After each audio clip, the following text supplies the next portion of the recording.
welcome back to the group chat. The beacons were lit, a SOS call was made, and Goran has answered, thankfully. Goran, welcome back. It's not your first time here, No. and thanks for jumping in and playing Charlie for the day. Yeah, not my first rodeo. Good to see you, Phil. It's kind of like the alternate universes are colliding here. It's almost like we're harking back to the days of Fringe with Josh Jackson or something like that, because whenever you go away, I step in, and when you come back from holiday, I go away. So it's almost like we've never been introduced, we've never met, and Charlie's been the constant. But I understand he's off to the States and he's hanging out in Hawaii or something like that. So here we are together, man. Here we are together. I guess he's learning about tariffs at Coachella, of all places, over in the States. And he'll be getting some vitamin D in Hawaii as well, soaking it up. So, Charlie, if you're listening, mate, enjoy the holiday. But tons of sport to rip into. Even just this week, obviously, Premier League on Monday. You had the Champions League Wednesday and Thursday. Some shock results there. Got the Masters that teed off this morning and NRL kicking off tonight. So, plenty to rip into. I'm quite keen to get my teeth stuck into it. So let's jump in. Just looking back on the week that's been. Yeah. Any highlights? I'm an Eels supporter, as you may or may not be aware of. Wow. I do now. Yeah, Zach Lomax with the field goal, giving us a win over the Dragons. And beautiful. I was starting to think the worst. You know, King Gutho comes back to Parramatta, scores a couple of tries. We're down in the second half, but we managed to claw it back. So, yeah, those were a couple of highlights for me coming out of the NRL weekend. Beautiful 1-point victory there. And even just, I guess, let's just jump into the NRL then, because Panthers are also having a terrible season. They do get Dylan Edwards back this week, Scott Sorensen as well. How do you see the four-peat premiers doing this year, considering the slow start to the season? And I guess they're conceding on average about 30 points per game, I think it is. So it's not looking good, but there is a slight bit of positives with a few injuries coming back this week. How do they go against the Dolphins? I think they'll be fine. Bringing back Dylan Edwards, Scott Sorensen obviously will help in defence. Dylan Edwards at the back, counting numbers, making sure that people are in the right spot at the right time. That's definitely got to be a real positive for the Panthers. Yes, they're on the back of a 4-game losing streak, the Panthers, but cast your mind back to Vegas and they performed really well, even though they've lost a number of players to different clubs. And people would be thinking, at what point is it going to tip out of their favour? Because they've been so good for so long. 5 grand finals in the last 5 years, and they've won 4 of them.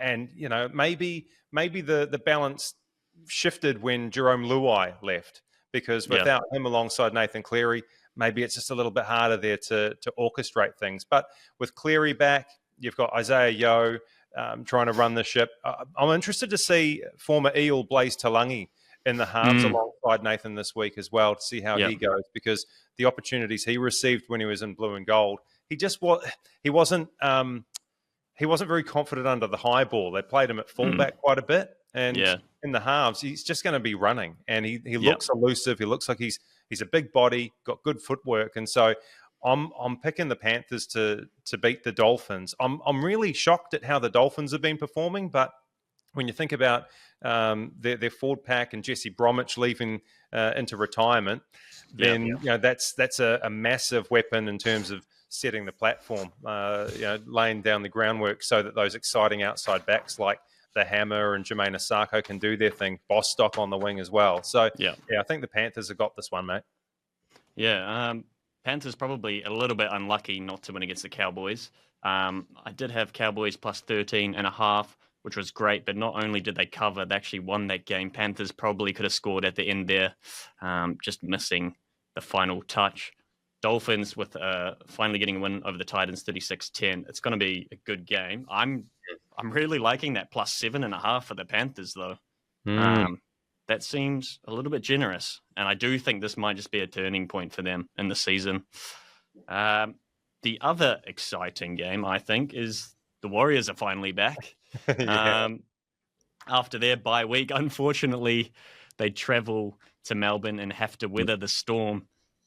We've got a terrible record against the Storm. That much is clear. Storm paying $1.15, Warriors $5.60. Which is outrageous in itself. I know the record is horrible, but it's a 2-horse race, man. And it's a top 4 battle. This is a Warriors side that's won 3 in a row after the Vegas debacle, and they're fresh after a bye. I can't believe those odds, and I'm very tempted to get on the Warriors in this one. And I know that the record is atrocious, and for 10 years, this is what the Melbourne Storm do, whether they're home or away, they beat the New Zealand Warriors. But gosh, I'm very close to putting my hard-earned cash on a Warriors win, because at some point they've got to win a game, right? They have to, and maybe a Sunday afternoon in Melbourne, that's the time to do it. And one of the reasons, well, there are a couple of reasons why, Phil, I think this could be the moment.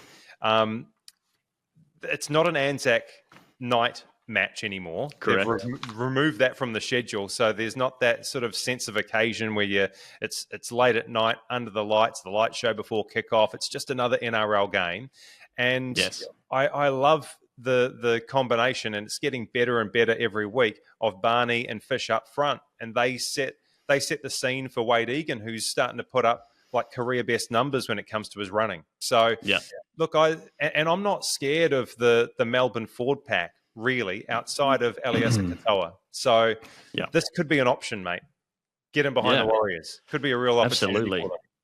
Absolutely. There's always a good motivation when they're paying $5.60.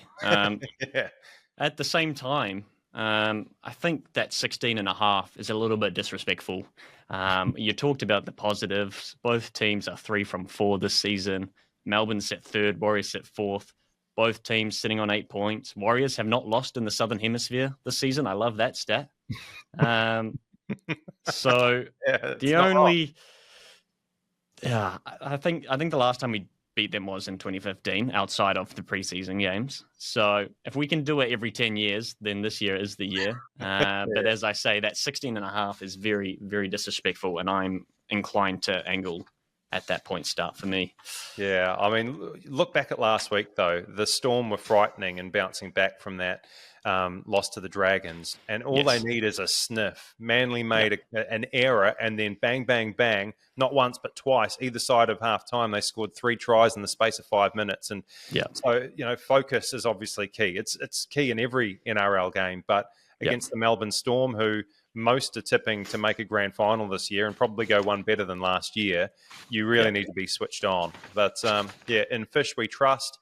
Barney alongside him, and Wade Egan hopefully making meters. But after last week, going to Brookvale Oval, and it's always built up as these two sides hate each other, and it's built on that grand final rivalry of 13 years ago.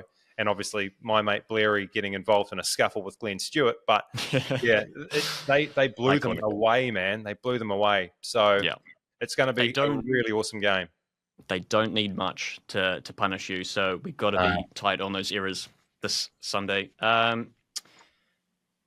Just quickly then, I guess, being an Eels fan, you'll be stoked with that 1-point win, as you mentioned. I think you take on the Raiders this week. Yeah, Raiders have been a little hit or miss, I think. How do the Eels go this weekend?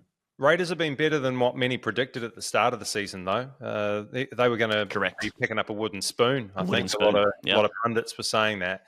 So I think that's why Ricky Stewart's on the sideline celebrating most weeks, because it's almost like an FU to all the people who wrote them off in the preseason. The Eels, I was so stoked that they got a win, because you can see that they're trying. And Dylan Brown has copped an absolute avalanche of criticism since he signed that deal for Newcastle. Yes, he has, hasn't he?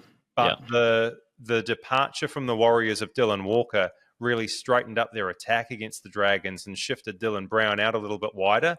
And we really saw his running game come to the fore against the Dragons.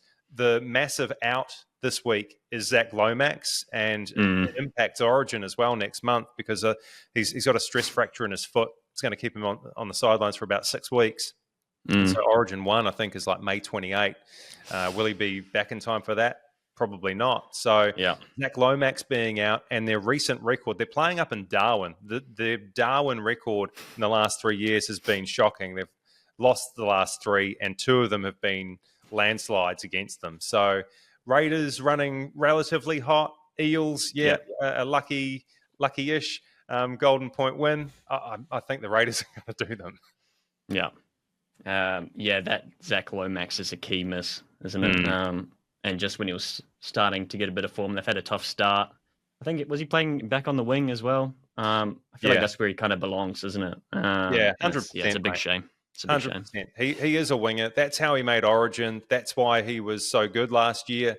Yeah. I know he personally feels like he's a centre, but Flano, when he was at the Dragons, pointed out statistically, you're actually one of the worst centres in the competition. So let's utilise your skills out on the wing, and then boom, he became one of the great wingers in the 2024 season. And I think Bailey Simonson is also due back for the Eels. And so playing him at centre and Lomax outside him, like I feel like that would be a decent combo. We're not going to see it for about a month and a half, but there are positive signs. And it'd be awesome to see Bailey Simonson, Kiwis winger, centre, coming back into the fold as well after being out for a bloody long time through injury. I guess next up, we'll go a bit more local with the Super Rugby. I know you're not the biggest Super Rugby man. I'm the smallest. I'm the smallest. The smallest. Yeah. Well, Tom Thumb when it comes to Super Rugby men. It might be a blessing in disguise, as I say, because Charlie's been really struggling on that 50-22 this season up against the 40-20, but we can get to that in a little bit. I will give you a quick rundown of what's ahead for the Super Rugby. The Canes take on the Satyrs in the capital. That's a big highlight for me. Ruben Love, there's been talks of him starting at 10. It has been confirmed yesterday that he actually isn't. But at the very least, please give him the kicking tee. I don't know if you saw last week's game. No. 1 point defeat to the Blues. Basically, the difference being the missed kicks, 3 missed conversions, or 2 missed penalties, 1 missed conversion. It cost him the game, unfortunately, and Windy Wellington won't do them any favours. So please give Ruben Love the tee. Moana Pacifica, they're on a run of form as well. They got 2 on the trot, scoring 45 in each of their last 2 games. Wow. They travel up north to the Blues, who are just starting to find their feet. So that's going to be a super interesting contest. After that 1 point win against the Canes at home. Chiefs back on top of the table. We like to see it. They took on the Reds last week, dispatched the Reds, and it's good to see why they are at the top. Still, though, 4 Aussie teams in that top 6, which is huge for the comp. And I think speaks volume to the increased audience numbers we're seeing for the Super Rugby this season. It's been competitive. It's been high scoring. So that's another positive for you to take away. And I expect the Chiefs, they travel to the Waratahs. They'll get the job done there. They'll sit pretty at the top of the table. But plenty of good Super Rugby. I'm going to try to get to that Canes Satyrs game. It's going to be a big one. Yeah. Crusaders second place. The Hurricanes have come in quite a bit. I think they're sitting around $1.60 with the Crusaders at $2. And I just think you're giving the Hurricanes too much credit. Crusaders at $2 with the team they've put out doesn't really make sense to me. But I think I went for the total points in that game. I think it's going to be a much tighter contest than what was week 1 of the Super Rugby. And I think that's sitting around about 59.5. I think it's going to be a tight contest. And as I say, please give Ruben Love the kicking tee because Hurricanes will need every point they can get. Next cab off the rank then. Obviously, plenty of football action this week with the Premier League on Monday. The key points for me, Southampton have been relegated. The Manchester Derby. What was that? No great surprise there, mate. No. One of the worst Premier League teams, if not the worst Premier League team of all time. So, yeah, bye-bye, Southampton. I don't think Leicester City are too far away either there. Yeah, that's true. But at least Leicester in the last however long, they've won the Premier League title. Indeed. And even Ramsdale, I think he's been involved in 3 relegated sides now. So tough scenes for him. The Manchester Derby ended in a draw. I am a United fan, unfortunately. I take that as a very sad win in my books. We need every point we can get. And then Fulham 3, Liverpool 2. Yes. Is it true that you are a Liverpool fan? Correct. Yep, I am. And look, at some point you're going to lose a few games, and that's only their second Premier League loss of the season, and we're 31 games in. So under a new manager, they, in my mind, they've really exceeded expectations. And people will say it's been a disappointing period for Liverpool with Carabao Cup final loss to Newcastle and bowing out of the Champions League where they did.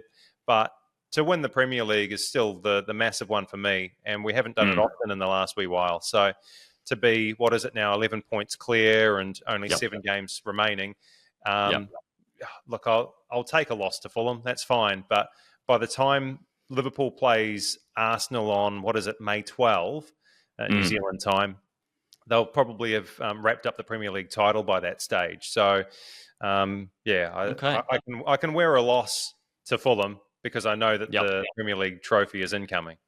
Mm-hmm. So you are confident then that Liverpool will still get the job done? Yeah. Despite, obviously, I mean, you've had some positive news. I think Mo Salah is edging very close to an agreement there to stick around. I think Trent is very much out the door and pretty much in Madrid as we speak, which is, disappointing only from the outsider perspective of the club letting him go for free because he's very, very talented right back. But I was interested. We've got a few Liverpool fans around the office, and some of them are starting to sweat a little bit. Oh, really? I know. Lee messages me every other week, and he's like, "What are you thinking? What are you thinking?" I was like, "Come on, mate, just relax. It's well in hand. I'd rather be 11 points up than 11 points back. So, this is a really good place to be. It's almost like I've become a counsellor to him. So he just needs to chill out, and everybody else around the office who supports Liverpool, just take it easy. It's going to be okay. Got it in the bag. Yeah, it's not. Well, I mean, look, the next little run, they've got, what is it, West Ham? That's a home game at Anfield. Then they're away to Leicester. They're pretty much down to the Championship next season. Yep. And then the next home game will be against Tottenham. So, look, the run of games in the next couple of weeks, I think we'll find out a lot more about Liverpool's title-winning credentials. And you mentioned Trent Alexander-Arnold off to Real Madrid. He's an exceptional talent. There's no denying that, and that's why he's attracted their interest. But he does give me the shits on defence at times. Indeed. And when you look at a possible replacement in Connor Bradley, I'm not too miffed by that. I think Bradley has some really good qualities, not only in defence, but heading forward, overlapping on that right flank. So, look, he's not the be-all and end-all when it comes to right fullbacks, Alexander-Arnold. He will be missed when he goes because he's a Liverpool lad, and I love the way he plays, but I won't miss the way he defends at times. Stress-inducing. I can imagine. I guess then we'll look at what happened, I guess, yesterday morning and this morning. Talking of shock results in the NRL and how unpredictable that is. Inter over Bayern 2-1 was a shock for me, let alone Arsenal 3, Real Madrid 0. What about Declan Rice, goals, man? Declan Rice. I don't think he's scored a free kick outside of those two. Yeah. Which is outrageous. Almost 340 games or whatever he's played. It's like a ball-headed magnet for that top corner. It's outrageous. Absolutely outrageous. That was the second goal, eh? The second goal, it was just like he's blasted it. And I loved the setup as well because they had a wall of Arsenal players in the way, obstructing the keeper's view. They've all sort of parted company, and then boom, he's just hit it straight through that where that wall was and top bins. Barcelona 4, Dortmund 0 this morning, and then PSG 3, Aston Villa 1. Aston Villa scoring first, and then that was about it for them. We'll move back on shore. The A-League, AFC, still top of the table. Yeah. Inaugural season. Bloody beautiful. Still holding on. I think they've had a slight dip in form with 4 draws and 1 win in their last 5. Up against 6th place Sydney FC away from home. How do you see that one playing out? It just goes to show how strong the bulk of their season has been, though, right? Because I know a few salty people are calling them Drawkland because of the run of draws, as you say, 4 draws and 1 in the last 5. Yeah. But they've put themselves in a position where they're 5 points clear of second. And that's mighty impressive for a team in its first season in the A-League. Without a doubt. Yeah. Auckland against Sydney FC. Yeah, it's always fun watching Ufuk Talay on the sideline, and I'm sure he and his great mate Steve Corica are going to get amongst it, and then at the end of 90 minutes probably have a hug or whatever, maybe query each other about what they said throughout the game. But, like the action on the pitch will probably be matched by the action off of it on the touchline and the technical areas. But look, I wonder if the draws will continue in that one. And you've got Sydney FC who are battling for a top 6 spot, and Auckland battling for top spot in a minor premiership, the Premier's Plate rather. Maybe they just sort of cancel each other out and it's another draw. So that's the way I'm looking anyway, but we'll talk more about that later. And then the early game, if you like, it's Wellington Phoenix hosting Melbourne Victory.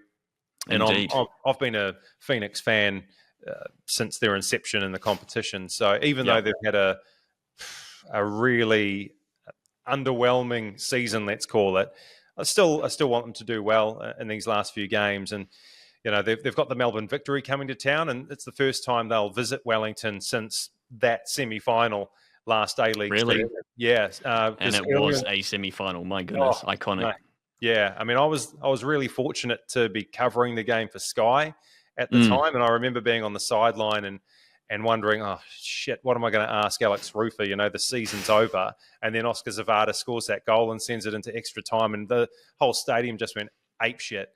They went on to lose the game, no doubt. But I just remember that moment vividly, watching the ball go long and Zavada scoring. And, look, it's not going to be the same this weekend. Of course it's not. It'll probably be a crowd of around 6,000 or 7,000 as opposed to a sellout. But, I'll still, have a thought or two around that semi-final performance, and also like how things have changed so rapidly and drastically for the Phoenix since that match. They've lost so many players. They sold guys like Ben Old, AP, Finn Sermons with Portland Timbers doing really well. Zavada went to Europe. Kriev, I don't know what happened with Božidar Kriev because he's still playing in the bloody A-League. And he made the A-League Team of the Year. So why would you let him go to the Wanderers? But anyway, they've had a lot of change, and maybe their recruitment hasn't been as good as what it has been in previous seasons, but still want them to do well.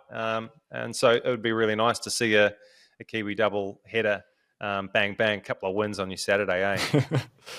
Well, I would love to see it. I don't think Sky Stadium has had an atmosphere like that since. And you're on the money. Definitely a huge letdown from where they were then to where they are now. But hopefully they can start. Well, what do you want to see from the Knicks in terms of, the remainder of their season? Oh, I just want them to throw a bit of caution to the wind, eh? And all too often we've seen a really defensive approach from the Phoenix, and last year they were able to do that and play out from the back and draw the opposition forward and find those gaps because you had really awesome outlets like Ben Old, Božidar Kriev, and they could find players like Costa Barbarouses. It was a really well-oiled machine. And then this year, this season, I should say, they haven't recruited like for like when it comes to goalkeepers. And I was talking to somebody the other day about the keeping scenario, and it's almost like between both Josh Aloiemi and Albie Kelly-Heald, you've got all the attributes for a decent goalkeeper that could replace Alex Paulson, but unfortunately it's in two different people and you can't play two keepers, right? So you've got Albie, who's really comfortable with ball at feet, and then Josh, who's a really good shot stopper. So unfortunately, the import selection wasn't great, because we saw a few times they had 3 imports sitting on the bench at some stage this season. But just throw caution to the wind. Let's see some of these young guys have a crack. I really like the look of the youngster, Luke Brooks-Smith, who scored his first A-League goal against Auckland in that 6-1 drubbing. Yes, I remember that. So, he's worth persisting with because he just looks like he's got something about him, almost like a young Paul Eiffel. And yeah, let's just see what can happen. You've still got Costa Barbarouses up front scoring goals. So supply him with the ball. Don't take that defensive mindset when you come into these remaining games. And who knows what might happen? Because if you sit back and invite that pressure and you're not as defensively sound as you were last campaign, ultimately you're going to lose, right? Because you're going to offer up really good chances to opposition that's better than you. So, take the bull by the horns would be my advice. Yeah. They almost need that sort of Zawada, tall Polish man to bully the opposition back line. I'm seriously missing watching him. He's almost like an A-League version of Ibrahimovic in some ways. I really think that, he was just such a strong presence. Maybe you can get Chris Wood in a season or two, and he can put away some headers for you in the box. Yeah, I don't know if he's going to go to Wellington Phoenix. If Chris Wood comes back to New Zealand to play football and Tommy Smith is still getting around, I think he's going to Auckland. Yeah. Well, I guess moving on from AFC, just quickly, big UFC card 314 on Sunday, 2 p.m. I don't know if you're a UFC man, but Volkanovski takes on Diego Lopez for the vacated featherweight belt. Michael Chandler takes on Paddy the Baddy Pimlet. It's the first time for 5 rounds for Diego Lopez, really, and Paddy the Baddy. So it'll be interesting to see what happens there. You've got a stacked main card. You've got a veteran in Jim Miller in the prelims. His opponent, funnily enough, was 9 years old when he made his UFC debut. So that's a fun fact for you there. But that just speaks to his longevity in the game, really. He's got the record for the most fights in the game and most wins in the game. It's impressive stuff at 41 years of age. So it'll be good to see what happens in that fight. You're an F1 man? You've been seeing what's trending in the F1? Not really. A wee while back, when I used to work at Radio Sport, I was partnered with a guy called Darcy Waldegrave, who you may or may not know. And he was a huge petrol head, so much so that I kind of went the other way. And the eyes would glaze over and I'd tune out whenever he started raving about motorsport or F1. But I have been watching with a little bit of interest the scenario around Liam Lawson. Feel sorry for him, eh? And it's kind of hard to avoid these sorts of things being played out so publicly. But gosh, it's been in the media, and how do you deal with it, and then how do you come back from it? Is what I want to know from Liam. He seems like a really grounded kid with his head switched on, so I'm sure he'll be okay. But just seeing all of that press about you and your inability to please your team, like that must be quite cutting, quite difficult to deal with. But outside of that, mate, I'm not really a petrol head, not at all, in fact. McLaren played it safe in Japan. I thought they were a bit reluctant to go for the swap between Lando and Piastri to try and close that gap on Max. Obviously clutching to the championship points there. So hopefully McLaren have a more aggressive approach. The positives, 3 races, 3 different winners in 2025, which is fantastic. No longer a one-man show. Antonelli became... Exactly. Yeah. It makes it more exciting. It's good for the competition. Antonelli became the youngest F1 race leader at 18 years, 224 days. Previously, that was Max Verstappen with a difference of 4 days. So good on Antonelli getting that one up. He also had the fastest lap on the circuit in Japan, and somehow Tsunoda was driver of the day, which is beyond me. But that's F1 for you. So, interesting. Slightly biased with the Japanese driver, you think? Yeah. Perhaps. Maybe. Should we get into the fun stuff then? The betting. Yes. We'll head to this Super Rugby versus NRL 50-22, 40-20. Charlie is in dire need. Dire support. He's down by about... Well, he's... The gap between me and him is about $563. So you can hopefully start making some headwind and start making this race a bit more competitive. As I say, maybe... I highly doubt that, Phil, because I don't watch Super Rugby, but maybe that's a good thing. It could be. Sometimes that's what you need. Sometimes you overstudy, you overcorrect yourself, you doubt yourself. So coming in fresh, this might just be what Charlie needs. What have you got for your Super Rugby 50-22? All right. So bear in mind, this is somebody who hasn't watched a single minute of Super Rugby in 2025. In fact, I don't know if I watched a single minute of Super Rugby last year either, but this is what I'm going with. I've got 2 bets, right? Yep. First one is Crusaders to beat the Hurricanes, paying $2.10. I like it. And I've gone with Australian rugby as well. So the Reds to beat the Brumbies, paying $1.60. Beautiful. Yeah. So that's my contribution. And who knows, it might work, or it might just continue the theme of Charlie's throughout this season. I'm loving it. So that was Reds over the Reds Brumbies over as well, Brumbies, was it? Yep. And Crusaders to beat the Canes. Stunning. And hopefully Charlie is on the road to redemption. Surely. I've got to do this again next week, eh? So, I mean, Charlie could get on a roll. Well, or he could be like $2,000 down. Well, he's already in the negative, so it can't get much worse.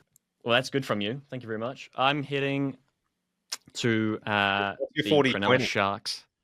They if you recall the game last week, Raiders and Sharks, it was really the Hudson Young and the Brighton Nikora show.